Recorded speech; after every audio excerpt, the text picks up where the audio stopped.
Halo semuanya, jumpa lagi dengan saya Yoli Agnesia. Kita masih di mata kuliah probabilitas dan statistika ya, yakni melanjutkan materi pada sesi kedua mengenai uji hipotesis terhadap koefisien yang menyatakan kemiringan dari persamaan regresi kita. Nah, sekedar untuk mengingatkan bahwa persamaan regresi linear kemarin itu adalah Y topi Pi sama dengan B0 atau beta 0 ya, ditambah dengan beta 1 dikali dengan X. Nah, untuk uji hipotesis yang akan kita lakukan itu adalah pada koefisien dari X ini, di mana koefisien ini nanti akan juga dengan kata lain ketika B0-nya ini B1-nya ini atau beta 1-nya ini bernilai 0,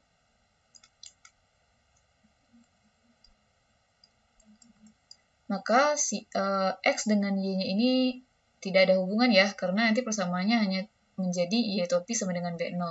Tapi kalau misalnya B1-nya ini tidak sama dengan 0, nah artinya ada hubungan begitu antara Y topi dengan X. Makanya kita akan melakukan uji hipotesis terhadap si B1-nya ini.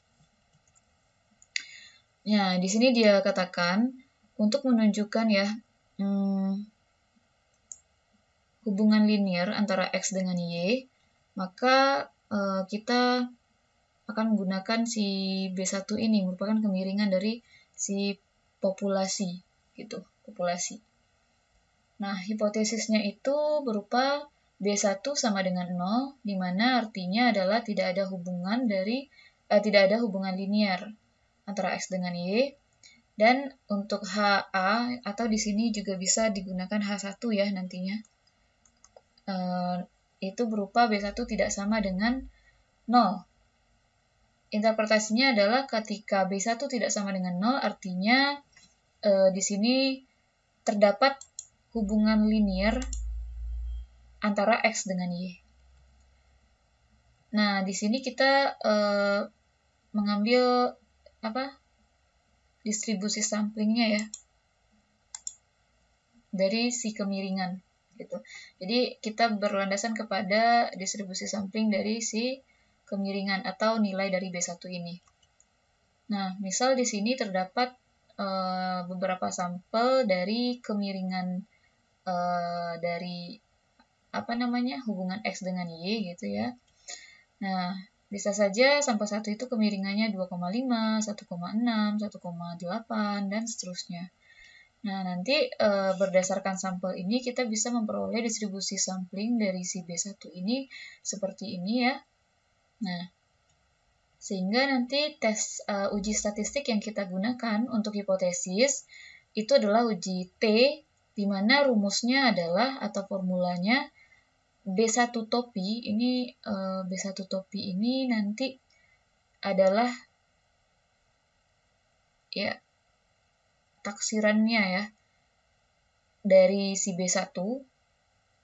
Nah, per S dari B1 topi. Nah, ini adalah nilai taksiran juga untuk variansi si B1 topi gitu. Nah, si variansi dari B1 topi ini karena dia kan merupakan distribusi ya. Nah, bisa dilihat di sini dia merupakan distribusi. Jadi B1 di sini itu adalah berupa Pobacak gitu ya. Nah, jadi nanti nilai Pobacaknya dibagi dengan variansi dari si Pobacak tersebut. Nah, untuk variansinya itu sendiri kita bisa menggunakan rumus S gitu ya, dibagi dengan akar SSX X. Nah, untuk S-nya bisa dilihat di sini adalah rumusnya ini berarti adalah variansi dari si Pobacak B1. Nah, sedangkan si S-nya ini adalah variansi taksiran sebenarnya dari YI kita gitu. Nah, bagaimana cara mencari CS? Nah, CS itu bisa kita cari dengan cara akar dari SSE. Nah, SSE itu apa lagi? Nah, sebenarnya ya kalau bisa ditulis secara utuh, pakai warna merah lah ya. Kalau bisa dicari dengan rumus S itu, nah S itu rumusnya adalah akar dari, nah SSE di sini ini ya, berarti YI dikurang YI topi, lalu kita kuadratkan, oh sigmanya ketinggalan juga.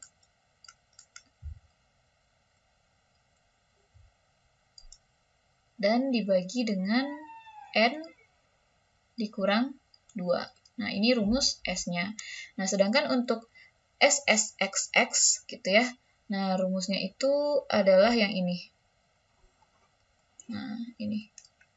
Jadi, rumus SSX sama ya dengan rumus korelasi pada video sebelumnya, yakni ya, ini adalah jumlah dari XI dikuadratkan ya dikurang dengan jumlah dari XI. Oke, salah ya. Ini adalah jumlah dari XI kuadrat. Kalau ini adalah jumlah XI dikuadratkan dibagi N. Nah, seperti itu. Kira-kira bisa ya dipahami. Nah, ini nanti akan menghasilkan nilai T hitung kita dengan derajat bebasnya itu N dikurang 2. Nah, contohnya aja ya, kita masuk ke contoh.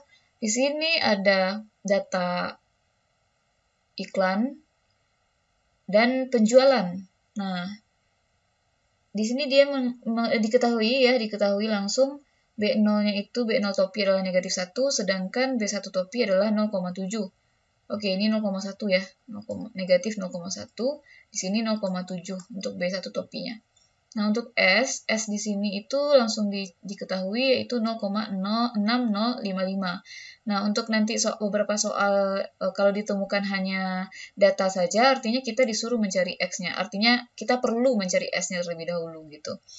Nah, apakah terdapat hubungan signifikan dengan tingkat atau dengan taraf kepercayaan 0,05 atau dengan tingkat signifikansi 0,5 gitu. Jadi di sini dia menanyakan apakah ada hubungan. Nah, untuk mengetes atau menguji apakah ini punya hubungan atau tidak, data ini ya punya hubungan atau tidak. Apa maksudnya? Ya, jadi apakah biaya iklan dengan penjualan itu memiliki hubungan yang signifikan gitu ya dengan taraf 0,05. Nah, itu bisa kita uji dengan kita bisa cek dengan melakukan uji hipotesis. Nah, uji hipotesisnya itu sebelumnya itu kita perlu tentukan dulu tuh apa saja nilai-nilai dari parameternya. Nah, seperti biasa kita cek dulu tabelnya ya. Kita tulis XI, YI, ini ada data ya. Data iklan, ini iklan. Sorry. Ini iklan, ini adalah penjualan ya. Nah, ini kuadratnya, ini kuadratnya juga, ini perkaliannya. Nanti kita bisa memperoleh untuk variansi dari si ya BI topi. Nah, itu adalah seperti ini. Nah, ini tadi udah diketahui ya kebetulan di soal. Nah, untuk SXX-nya 55 ini adalah sigma dari XI kuadrat ya. Nah, artinya yang ini nih, yang ini. Lalu, untuk yang 15 kuadrat, ini itu adalah sigma dari XI-nya saja, yang 15. Nah, bisa dilihat ya, yang ini saja, lalu dikuadratkan, gitu, dibagi 5. Nah, 5 di sini adalah R-nya, banyak sampelnya ya. Nah, setelah itu diperoleh si SBI topinya itu adalah 0,1914. Nah, lalu nilai T-nya atau uji T hitung ya kalau pada bahasa hipotesis. Nah, BI topi atau taksiran koefisien B1 kita itu adalah nilainya tadi diketahui 0,7 gitu di soal ya. Nah, lalu dibagi dengan 0,1914 nilainya adalah 3,657. Jadi, kita untuk mempermudah aja sebenarnya karena banyak beberapa parameter yang perlu dicari gitu ya. Makanya perhitungan dulu gitu. Kalau biasanya kan kalau di hipotesis kan prosedur pengujiannya H1, H0, H1 dan seterusnya. Nah, di sini untuk lebih memudahkan saja kita cari dulu gitu T hitungnya. Nah, lalu untuk menguji si hipotesisnya sama ya prosedurnya lebih kurang dengan yang sebelumnya. Kita H1 sama H0-nya tadi karena kita akan menguji apakah terdapat hubungan antara X dengan Y gitu, maka hubungan itu bisa kita lihat dari B1 gitu ya sebelumnya.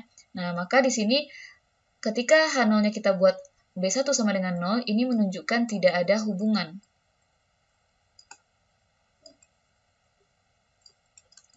Tidak ada hubungan linier antara X dan Y. Nah, kalau untuk H1-nya ini, atau HA ya, boleh juga. Nah, ini menyatakan karena tidak sama, itu berarti ada hubungan. Karena kalau B1-nya ada, berarti kan nanti si Y itu Pi sama dengan B0 ditambah B1, beta 1 maksudnya ya, X. Nah, ini kan tidak 0 ya, suku sebelah sini. Artinya Y atau Pi dengan X ini ada hubungan gitu. Atau ada hubungan linier antara si variabel X dan Y. Nah, kemudian di sini taraf atau tingkat signifikansinya diambil 0,05, dipilih gitu ya dari soal. Lalu derajat bebasnya 3, 5 dikurang 2. Nah, seperti biasa kita di sini menggunakan daerah kritis ya. Daerah kritisnya diambil ada dua, yakni saat T titik kritisnya itu saat T 0,025 dan saat T negatif 0,025. Nah, nilainya kita bisa cek ini di tabel ya, tabel T. Nah, diperoleh saat T 0,05 atau pokoknya yang bagian positifnya diambil, ditaruh di sebelah kanan dan bagian negatifnya diambil yang sebelah kiri. Nah, setelah itu kita cek ya seperti biasa kita untuk menentukan keputusannya. Kita tadi memperoleh hasil uji statistik T-nya adalah 3,657. Artinya keputusannya adalah tolak H0 gitu ya, tolak H0 dengan derajat 0,05. Kenapa tolak H0? Karena 3,657 ini nilainya, coba ya, nilainya itu ya lebih besar daripada 3,1. Nah, artinya dia berada di daerah yang putih ini ya. Di sini dia beradanya, 3,8 tadi. Sehingga dia berada pada daerah penerimaan. 3,6. Oke, ini itu 3,6 ya. Nah, jadi dia berada pada daerah penerimaan, artinya keputusan kita adalah menolak H0 atau menerima gitu ya. H1, yang artinya apa? Terdapat bukti yang kuat gitu ya, atau kita dapat bukti yang menyatakan bahwa ada hubungan antara ubah X dan Y gitu. Oke, sekian saja pembahasan mengenai uji hipotesis terhadap koefisien kemiringan. Semoga bisa dipahami. Terima kasih.